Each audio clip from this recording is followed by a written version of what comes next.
Hello there. This is Nationwide on the NTA network service, reaching you live from Abuja. I'm Najat Tijani. Welcome. In what could best be described as a morale booster, President Muhammadu Buhari has engaged virtually with the Super Eagles of Nigeria, assuring the coaching crew and players that the entire nation is behind them to succeed at the ongoing African Cup of Nations. State House correspondent Adamu Sambu reports on the presidential engagement with the nation's darling team, coordinated by the Minister of Youth and Sports, Sunday Dari. The Super Eagles of Nigeria are the only team at the ongoing African Cup of Nations in Cameroon that have won all their group games to qualify for the round of 16 with 100% record. And as the knockout stage begins, President Muhammadu Buhari devoted time to say thank you to the team members for what they have been able to accomplish so far for Nigeria and the need to sustain the tempo. We have been doing Nigeria proud. We are very impressed with your efforts. And your efforts are paying in the sense that you are winning. Please keep on winning. Thank you, the Nigerian coaches, but thank you especially to the players. I think Elechi, Moses, and the rest of you. I very much appreciate your efforts, and I assure you that the federal government is supporting you within the resources available. You are doing the nation proud. Thank you very much indeed. Coach of the team and Captain Ahmed Musa thanked the president for personally identifying with the team, signifying that the entire nation is grateful and indeed supportive. On behalf of my crew and my players, I want to say a very big thank you to Mr. President. You coming out here today to speak to us is a morale booster. We are much more energized than ever before. We can guarantee and we promise you we will not let the nation down. We really appreciate your time that you give to us. It's not that easy to speak with the President of the Federal Republic of Nigeria. So I don't have much to say than to promise you that inshallah we are going out today to make Nigeria proud. It's not that easy to have the blessing of the father of the nation, who say thank you very much. And the Nigerian community, alongside with the supporters club, and in fact, the locals have been supporting the Super Eagles, and that has earned us the successes thus far. And I assure Mr. President that we will continue to give the needed support and all the necessary logistic issues for the team to excel. For the president of the Nigeria Football Federation, Amaju Pinnick, the presidential engagement with the Super Eagles of Nigeria is a priceless privilege. We want to thank you for all your support, your prayers, and everything you have done, not just for today, but for Nigerian football. And to the team, they've been marvelous. They've been true representation of our country. The Nigerian spirit has always been with them, and will always be with them. And by God's grace, we won the under-17 under the president twice. We want to win the AFCON and hand over to the president. That is the dream of this team. The Minister of Youth and Sports, Sunday Dari, who coordinated the event, described President Buhari's show of support for the Super Eagles of Nigeria as not only inspiring, but fulfilling. It shows a president that appreciates the sacrifices and the patriotism made on the part of these people, sportsmen and women. And I think that this will boost their morale and also send them out to do the best for our country. From the face of the players, you could see the determination. By God's grace, these people will do the country proud today until the end of AFCON. The minister is expected to rejoin the team in Cameroon as the coaching crew and players continue to do the nation proud at the ongoing Africa Cup of Nations. From the State House, Adamu Sambu, NTA News.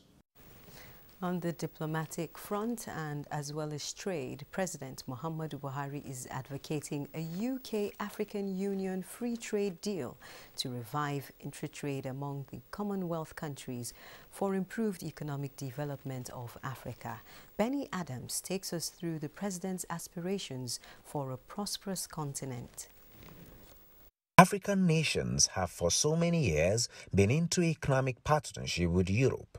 entering into bilateral agreements that seem lopsided as Europe erects high tariff barriers to goods manufactured and processed in Africa, thereby stunting job creation among other trade policies intended to benefit just Europe. President Muhammadu Buhari believes this trend can change, with the United Kingdom becoming the first country in the world to sign a memorandum with the African Union's 54-country continental free trade area. The Memorandum of Understanding falls into two broad areas of the AfCFTA, namely trade in goods, and in particular customs cooperation, transit, and trade facilitation. It also falls in the category of other areas of our work, including facilitating investment promotion in Africa through the use of the AfCFTA as a tool and a catalyst for investment. Meaning that this singular action should lead to a UK-Africa Union free trade deal, one made with parity, considering Africa's $3 trillion combined GDP, which is equivalent to that of the United Kingdom, the world's fifth largest economy. And the whole operation provides a tidy return for investors both in Nigeria and in the UK. And it's a great example of what the modern UK-Africa partnership looks like. An exchange of ideas, equipment and finance to solve common problems. A relationship that benefits us all and makes a lasting difference. More to this is the fact that 19 Commonwealth nations' laws are built on the principles of English jurisprudence, which the President sees as a common platform from which to better align regulations on investment and certification. Our location, our natural resources, our population, and our regulations are there for all to see.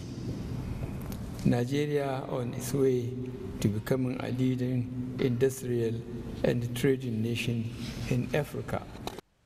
President Buhari is also of the view that African unity will give opportunity to Britain to practice the free trade it has always preached, which he expressed optimism that it will lead to job creation in Africa as an advantage and not a threat to the Western world. 2 years after the United Kingdom's departure from the European Union, President Buhari, on behalf of Africa, seeks a new settlement with Britain, one based on cooperation in fairer and freer trade.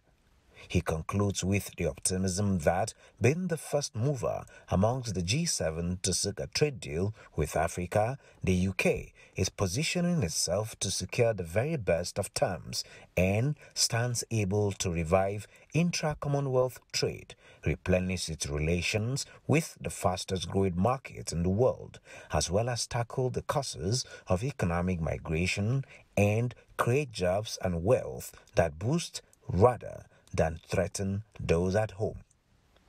In Abuja, Benny Adams, NTA News.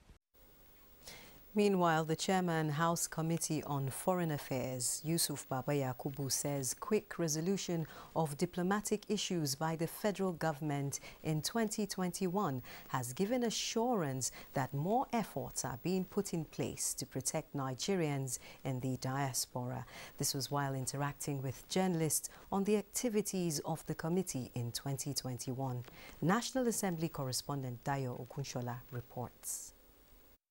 From Ghana to South Africa and from United Arab Emirates to Haiti, the chairman, House Committee on Foreign Affairs, says the 9th National Assembly's legislative diplomacy and diaspora engagements had helped in resolving many of the diplomatic rows between Nigeria and other nations.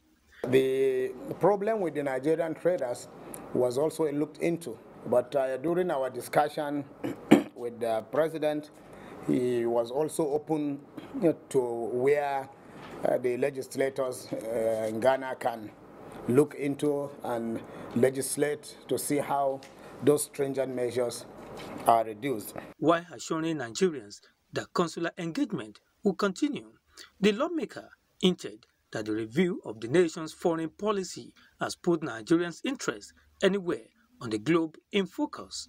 I am sure a lot of decisions have been taken by the present government that show that our concern now is Nigeria first. Not that we are neglecting our role as a big brother in Africa, but it is generally said that charity begins at home. He added that major reforms that put ambassadors on the first-line charge are assisting the nation's embassies and high commissions all over the world. From the National Assembly, Dayo Ogunshola, NTA News. To political matters now, former President Olusegun Obasanjo has told leaders of the major opposition, People's Democratic Party, PDP, that he will not return to the party, but would rather play the role of an elder statesman towards the entrenchment of a peaceful and more prosperous Nigeria. This was while playing host to a PDP delegation led by the national chairman, Yochia Ayu, in Abeokuta, Ogun State. Timothy Yusuf reports. The delegation that visited former President Obasanjo include 4 former governors and members of the PDP National Working Committee. Chief Obasanjo reminded the delegations that he ceased to be a member of PDP on the day he tore his membership card and vowed not to be a member of any political party any longer. He, however, promised to continue to champion only things that would further promote the unity, peace and progress of the country. And there's nothing that will bring me back to partisan politics. But I will always be interested in what is good for Nigeria. And anybody who wants to have my advice, I will instinctively give it in the best interest of Nigeria and in the best interest of Africa. All of us have a responsibility to this country to keep this country united and build it to be the biggest country in Africa and the world. The PDP National Chairman Yochia Ayu emphasized that the party would always require Chief Obasanjo's fatherly advice towards governance in Nigeria. Timothy Yusuf, NTA News. The youth wing of the All Progressives Congress, APC, is advocating inclusiveness of young people in the February National Convention of the party and the 2023 general elections, with the Progressives Youth Movement of the party converging on Calabar in continuation of a nationwide tour. Ode Alenio completes the story. The Progressive Youth Movement says it will continue to canvass, mobilize electorate for victory of the All Progressive Congress APC come 2023, and passionately appeal to their leaders to carry the youth along in position of authority. We want to create jobs.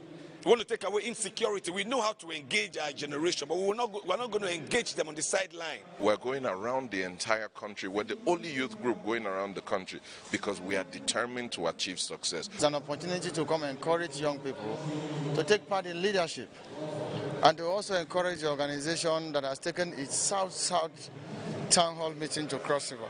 Young people are given the position to equally manage and administer credible, sensitive political positions in Nigeria. Things will be better for good. They challenge youths who have what it takes to step out to aspire for any political office of their choice and not to allow themselves to be used to perpetrate violence. We are one people who are saying if there is one person who is a young man, a young woman out there who has the boldness and the courage to come out and say, I have what it takes. We have the numbers. It's a democracy, so it's very easy. That we go to the drawing board, reorganize ourselves, get more serious, and get more committed. The Progressive Youth Movement South-South Town Hall meeting was on the theme, ready to lead now or never. In Calabar, Ode Alenyo, NTA News. The National Executive Committee of the Social Democratic Party has suspended its national chairman, Olu Ogunloye, and Secretary Shehu Musa. The party's Deputy National Chairman North, Abdul Ahmed Ishaq, and Simon Adeshino have been appointed Substantive National Chairman and Secretary, respectively. Saliu Gwanara reports. The year 2022, being a pre-election year, is already living up to its billing as one that will serve up many political maneuvers in different parties.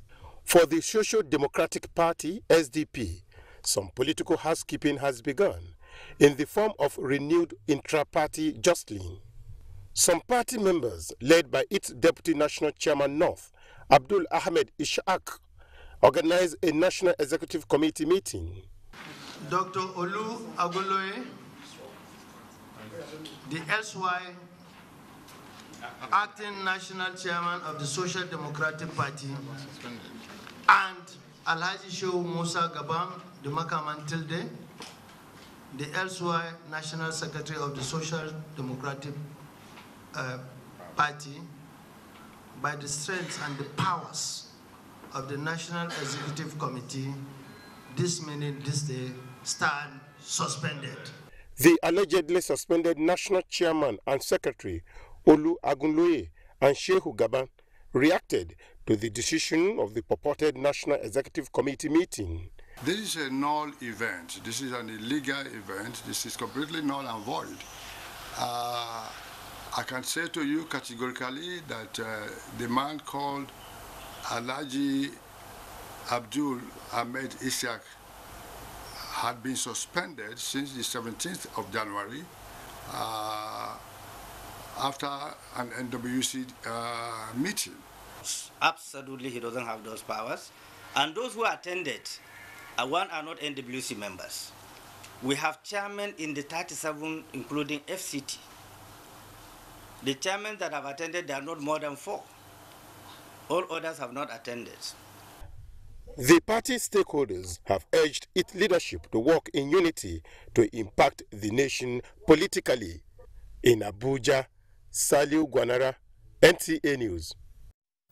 Nationwide continues in Lagos, and Adiola is our guide. Hello, Adiola. Hello, Najatu. Minister of Transportation Rotimi Amechi has described as impressive the level of work done at the Lekki Deep Seaport. The minister, while on an inspection tour of the seaport project, charged contractors not to relent in order to beat the completion deadline. Abolade Salami reports. With the dredging and reclamation work at almost 90% completion and erection of light masts put at 25 meters high to provide constant power, Minister of Transportation Rotimi Amechi said the speed of work should be sustained without any form of compromise to standards. He reminded the contractors that the quay wall and cranes newly constructed, apart from the breakwaters he noticed during his last visit, is a testament of commitment to work. As regards preventing congestion at the Lekki Deep Seaport, the minister instructed the Nigerian Ports Authority to automate the process of documentation of all forms of transaction to limit human movement within the port. Even if it means what you can call is leaving the no customs, so that as you walk into customs, you have no access to any part of the city. Correct. Once you walk in, you walk out. No access, and luckily, just like you are automating the seaport, that's where customs should also automate. So if you have the customs. He therefore instructed the Director of Railway in the Ministry of Transportation to conduct a study on the possibility of linking the Lekki port to Lagos-Ibadan Railway. Chief Technical Officer, Lekki Seaport, told the minister that activities within the premises will be automated, while a section will be provided for physical activities, stressing that the bulk of work will be done online. In Lagos, Abolade Salami, NTA News. The alarming rate online financial platforms are springing up with juicy offers as mode of conviction to lure both bank and unbanked Nigerians has become a source of concern to many financial operators. Again, Abolade Salami seeks the opinion of some experts on the level of regulation and penetration of the process into the financial space. Technology has opened up windows to many opportunities, and there is hardly anything or challenge that one cannot find solution to when it comes to financial transactions.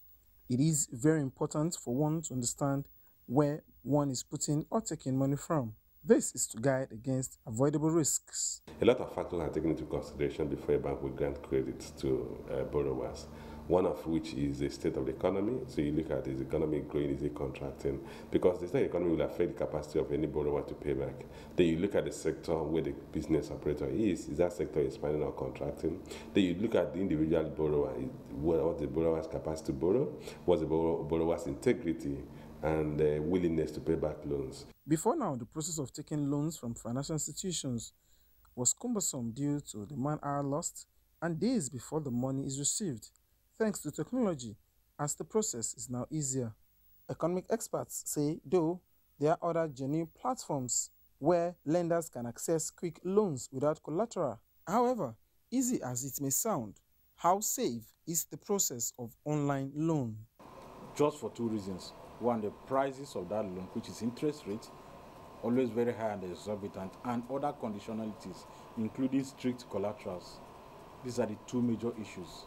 You know, as we speak, interest rate, depending on how much you are taking, who is taking,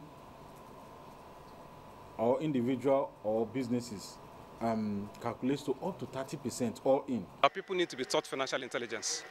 You need to know what is good for you per time. You know, before you go into borrowing, you need to understand that you have the capacity to repay and understand the implication.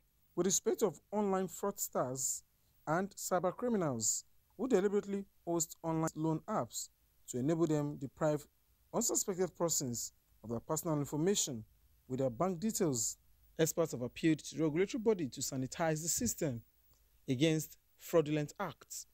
In Lagos, Abolade Salami, NTA News. You're on to Nationwide on the network service of the NTA. It's time to take a break, and when we return, Kemi Oshin in Ibadan will give us stories from that zone. Do stay on.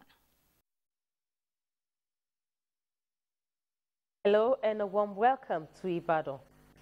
Kwara State government is taking bold steps to rid major streets in Ilorin of street begging menace through the enforcement of a law which prohibits the act.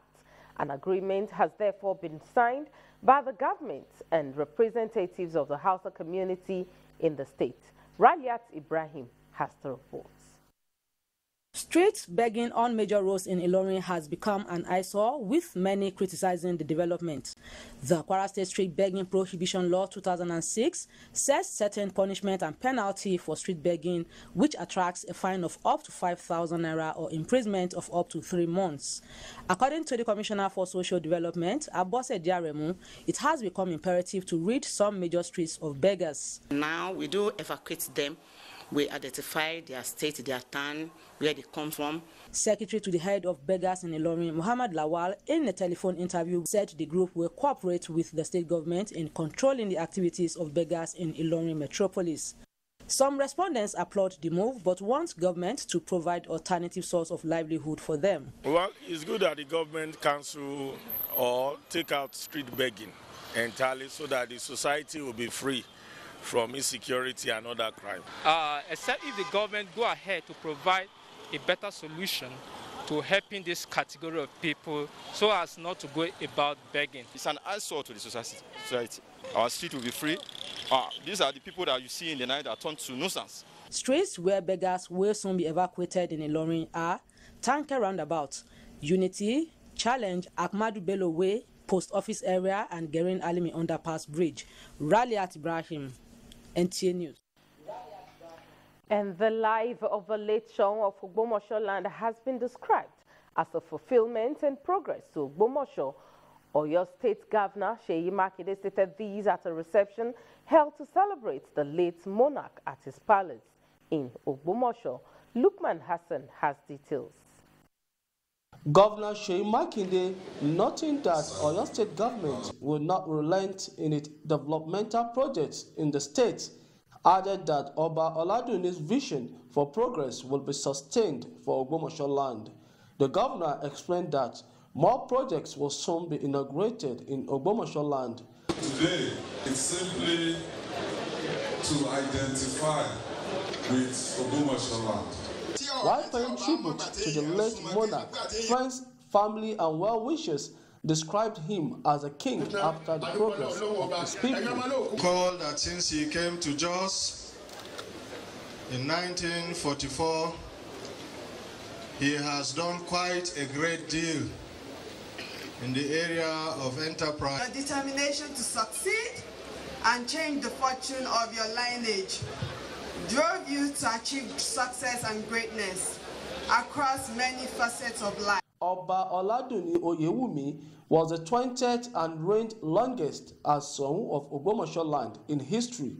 Oba Oyewumi was born on 27th of May 1926 and was installed as the 20th son of Ogbomoso land on 24th October 1973, while he died on 12th December 2021.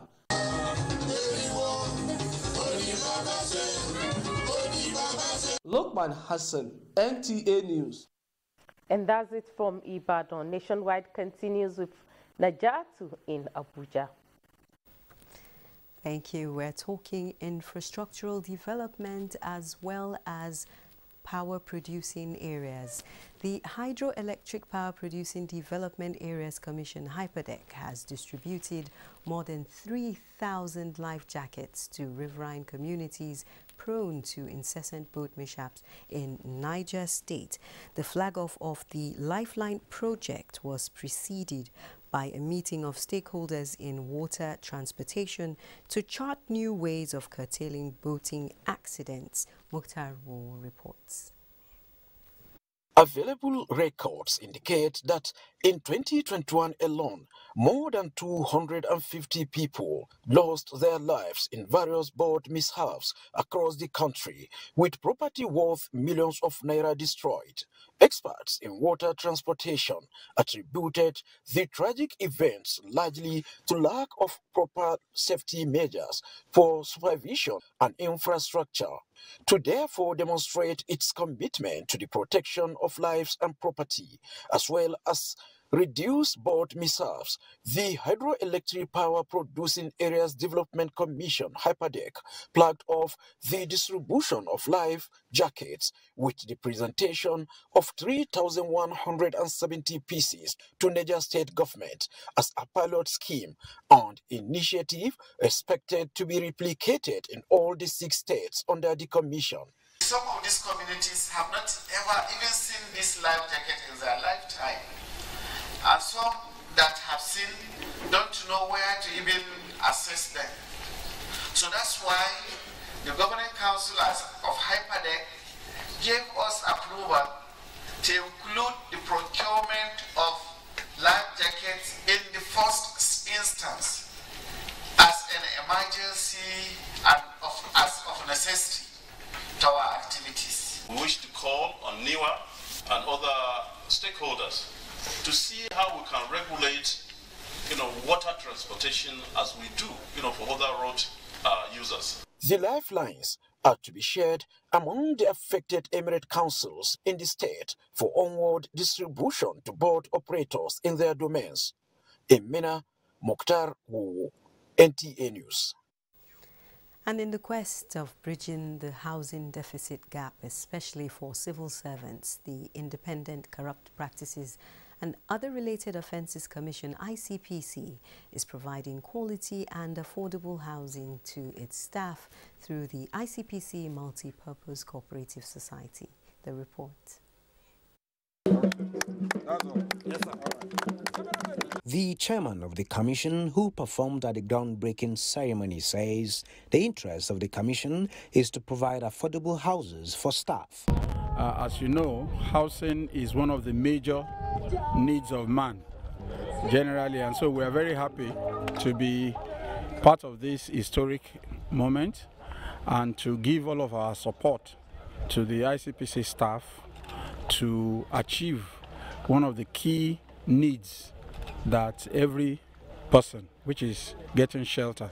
This is the first phase of the project. We are hoping to commence the second phase of the project. The project, which is estimated to cost 1.1 billion naira, covers a total of 1.36 hectares of land, which is designed to carry 32 units of 2-bedroom flats, 32 units of 3-bedroom flats, and 16 units of 4-bedroom flats, expected to be completed within 18 months. residents. We are paying more than ₦1 million in rent per annum.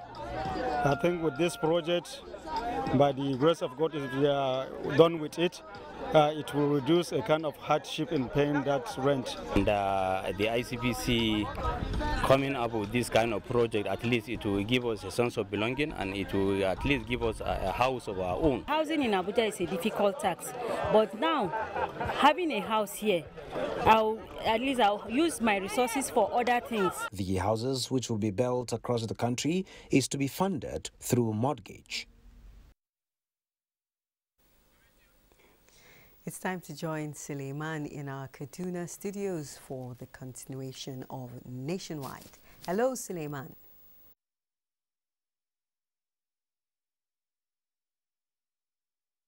Najatu, and welcome to Kaduna Network Center. Kaduna State Government, in collaboration with the World Bank, are working closely to mitigate gully erosion in 50 local government areas of the state. The project is being executed under Nigeria Erosion and Watershed Management Project. Amina Saidu reports.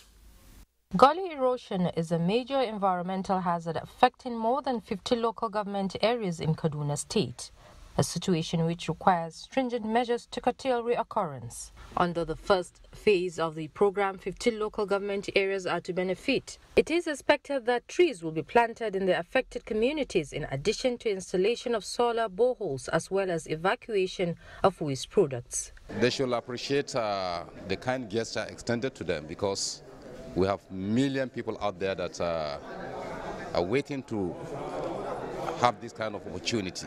The essence of inviting these people for this advocacy and sensitization meeting is to tell them that they should go back and tell their people that this project is meant for the people. It's a community-driven development project. This workshop aims to equip participants with relevant skills in execution of these projects. We've been expecting something like that long before now. That signifies that the government, in fact, is actually behind her masses. So we appreciate that. Already 23 out of 36 states of the Federation have benefited in the last 10 years. Amina Saidu, NTA News. Traditional institutions in Nigeria and the Republic of Niger are to continue to work together in the promotion of socio-cultural, economic and historical ties that are beneficial to both countries. This formed the basis of discussion between the Emir of Dutse, Nuhu Muhammad Sanusi, and the Sultan of Damagaran, Abubakar Umar Sanda, during a visit by the Sultan to Dutse. Ibrahim Bello reports.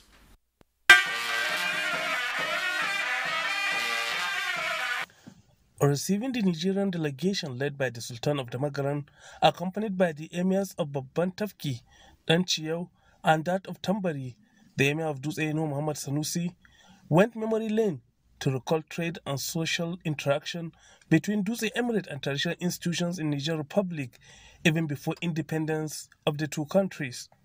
He stressed the need to continue collaborating in areas of mutual interest for peace, unity and socio-economic benefit of the Emirates and the countries at large. Our relationship with our neighbor, Niger Republic, especially the Magaram, is waxing stronger. We are striving to see better economic collaborations. The Sultan of the Magaram, Abubakar Umar Sanda, appreciated the reception accorded him and his entourage, while stressing the readiness of traditional institutions in Niger Republic to work with Dutse and other Emirates for benefit of their people, especially trans-border trades, among others. The last time the Sultan visited Dutse Emirate is almost 30 years now. In Dutse, Ibrahim Bello, NTA News. Benin Network Center is next, but after the break. Good afternoon and welcome to Benin.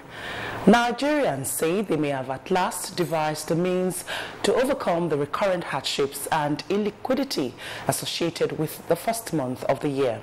Iviu Yakiri caught up with some persons who revealed that proper planning is the master key which has helped them scale through the month and address financial strains.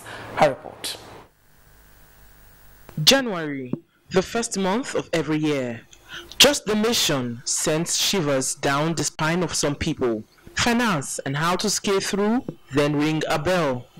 It It is often known that people save up from January to December and then exhaust it all in December. And when January comes, they get stuck and begin to find a way to maneuver what is left to keep life afloat. It's not difficult because I didn't spend all I have during December, during Christmas and New Year period. A lot of things coming up, children go back to school, food is expensive, landlords are increasing their rents, and some other things involved. To change the narrative, these Nigerians have devised a means. They say so far it has worked for them, and many persons who infuse proper planning and hard work into their daily schedule can testify. By now, we are supposed to know that January is that, so you prepare, you plan ahead, so that you and your family will have what it takes for you to overcome January. As we enter, we will prepare, wait and economize everything we get. We must have a budget. It's not only Nigeria or a state that will have a budget or local government. You as an individual must have an personal budget. And when you have a personal budget, you'll have a yam and you'll not know how you're going to cut it into pieces. The people are hopeful that their experiences, findings and recommendations will help those who find it difficult to find their feet whenever a new year begins and settling financial difficulties not only in January but all the time. In Benin, Ivie Oyahiri, NTA News. And that's it from Benin. Nationwide continues with Naja'atu in Abuja. Thank you, Obehi. We're talking security matters now. Unknown gunmen have killed 4 miners in Dung community, just north local government area of Plateau State. Ndeang and Ndeabagang visited the mining site and now reports. The attack was said to have occurred Saturday evening at a mining site located at the outskirts of Don village. Eyewitnesses say they were ambushed by the attackers who laid siege in the community. Just had shots, as in random shots. Some struggle and save themselves by entering the well. Same round on the field, they chased them. But last, 4 people were killed. It's God that helped us, because me is even inside well that I even hide. A community leader condemned the killing and pleaded with government to provide more security to the area. We are law-abiding people. We are pleading. Government should at least send more security personnel to come and protect the lives of our people and our property. Sympathizers, however, trooped to the residence of one of the victims, Uncle Bulus, 26 years, to commiserate with the family as they laid him to rest. I'm feeling so sad on this. A survivor of the incident, Talat Ishaya, who sustained gunshot injuries, is responding to treatment at the Plateau State Specialist Hospital. Meanwhile, normalcy has since returned to the community as security operatives are on ground to restore law and order. From Dong village, Ndenyan and Abuja, NTA News. Meanwhile, the National Association of Women Journalists, NAWJ, has described the kidnap and eventual gruesome murder of 5-year-old Hanifa Abubakar by her teacher after collecting a ransom of 6 million naira from her parents as one of the most horrific, barbaric and inhuman evil acts of wickedness recorded in recent times. In a statement, NAWJ notes that the killing of the innocent Nigerian child by the proprietor of her school is a gross betrayal of the trust reposed in the institution and proprietor. NAWJ is worried over the increased cases of killings for money and ritual purposes, kidnappings, sexual and gender-based violence taking severe toll on women and girls. The case of Aisha Umar, an IDP who was lured and raped by a humanitarian provider, which led to her committing suicide in Maiduguri, Borno State, as she could not stand the trauma, as well as the brutal murder of the son of a gender activist, Madam Ene Ede, in Abuja recently by yet-to-be-identified murderers, are indicators that all is not well in our dear country. NAWJ is therefore appealing to Nigerians to be more vigilant, security conscious, and report suspicious characters to security agencies. Meanwhile, creating and achieving awareness to ensure peace is the focus of a one-day awareness and sensitization program put together by the Strategic Communication Committee of the Presidential Amnesty Program for Youth in Bayelsa State. Edidi Ongiba reports. Insecurity, pipeline vandalism, drug addiction, cultism and other social vices have adversely affected the Niger Delta region, as these have resulted in loss of opportunities, making the people the worst hit. This informed the sensitization meeting, and participants say the training is beneficial and eye-opening. We want the youth to say no to cultism, say no to militancy, say no to sea piracy, and that is when we have relative peace in the region that we can attract development to the region. Training we have gotten concerning drug abuse, the dangers of drug abuse, the effect on our youths. We want to urge the government, the different bodies of the government, to please provide job and employment for the Niger Delta youths. The Chairman, Strategic Communications Committee of the Presidential Amnesty Program, Nature Dumale Kier, tasked the participants on societal values and the promotion of peace, security and sustainable development. The idea is to create awareness, to sensitize our people against pipeline vandalization, against cultism, against drug addiction, and practically point out to them the diverse effects. Lectures on impacts of cultism in the society, sensitization on drug abuse and addiction, pre- and post-election violence, as well as impacts of pipeline vandalism on Niger Delta environment and socio-economic development were delivered by resource persons. In Yenegua, Edidi Ongiba, NTA News. As you watch over the city, God will watch over you and your family.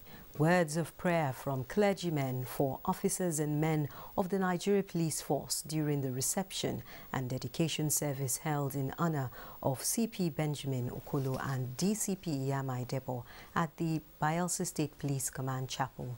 Yenagua Vera Ekeriak reports. Give them wisdom. Amen. Give them the initiatives they need. Amen. To make the police force in Bayelsa State prosper.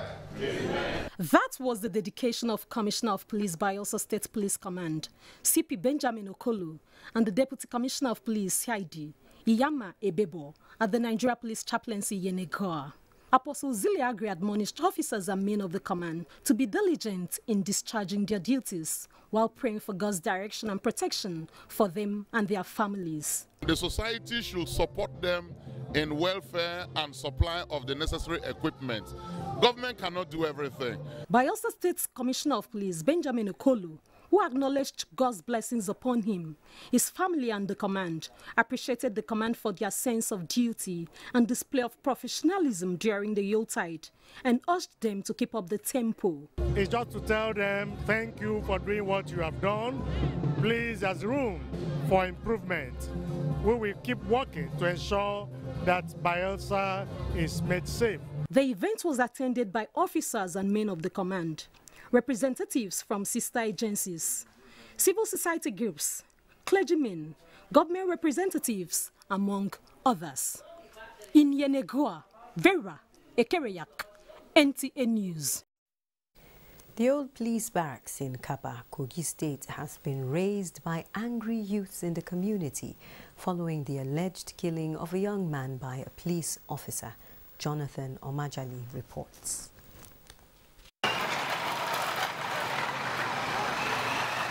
It was like every other normal Saturday in the community, calm, peaceful, with residents going about their normal businesses until about 8 o'clock in the morning, when tragedy struck at this shop along Obaru Way. Eyewitnesses who spoke to NTA News off camera said about 5 police officers were at the shop to get some items when an altercation ensued between them and one Paul Durujayi. ASP Ayeni Adekunle, one of the officers, was allegedly struck by the victim. The situation went from bad to worse as the young man was shot dead. A problem between whom a man they call a man that they claim to be a madman who smashed the police patrol vehicle, both front and back, and hit the inspector on the head, and he fell down. So in the course of trying to, according to him, trying to save himself, he fired a shot. Things went out of control as angry youths in the community took their grievances to the old police barracks and set it on fire. Tears and wailing rent the air as wives and children of police officers at the old barracks watched their goods turn to ashes. Everything to go. My husband document. Everything go. His pistol, everything there. I can't carry anything. See my animal talking. Nadia, they get money to pay my children's school fees. Everything for them. All my from WAEC, NECO certificate, all everything. They burn it. I left it inside the room with my sister.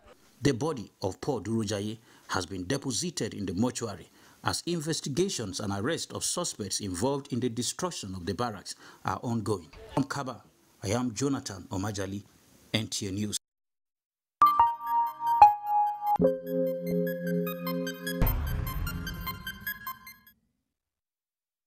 The Nigeria Center for Disease Control, NCDC, has confirmed 29 new cases of COVID-19 in the country. In the latest figures released, Lagos has 27 cases, while Kano and Rivers have 1 case each. So far, 251,959 cases have been confirmed. 225,946 discharged, while 3,124 deaths have been recorded nationwide. Up next is Sports Update. After an impressive run in the AFCON 2021 group stages, Super Eagles of Nigeria will lock horns with Carthage Eagles of Tunisia in the first round later by 8 p.m. on their quest for a 4th African Cup of Nations champion title. Tunisia qualified for the round of 16 after finishing as one of the best losers in the group stages, having won only 1 out of their 3 matches. Meanwhile, President Muhammadu Buhari has urged the Super Eagles of Nigeria to go all out and do the nation proud, with an assurance that the entire nation stands behind them. We are very impressed with your efforts, and your efforts are paying in the sense that you are winning. Please keep on winning. Thank you, the Nigerian coaches, but thank you especially to the players, Ebechi, Moses, and the rest of you. I very much appreciate your efforts, and I assure you that the federal government is supporting you within the resources available. You are doing the nation proud. Thank you very much indeed. Your Excellency, the group stage has passed. Now is the knockout stage. You coming out here today to speak to us is a morale booster. We are much more energized than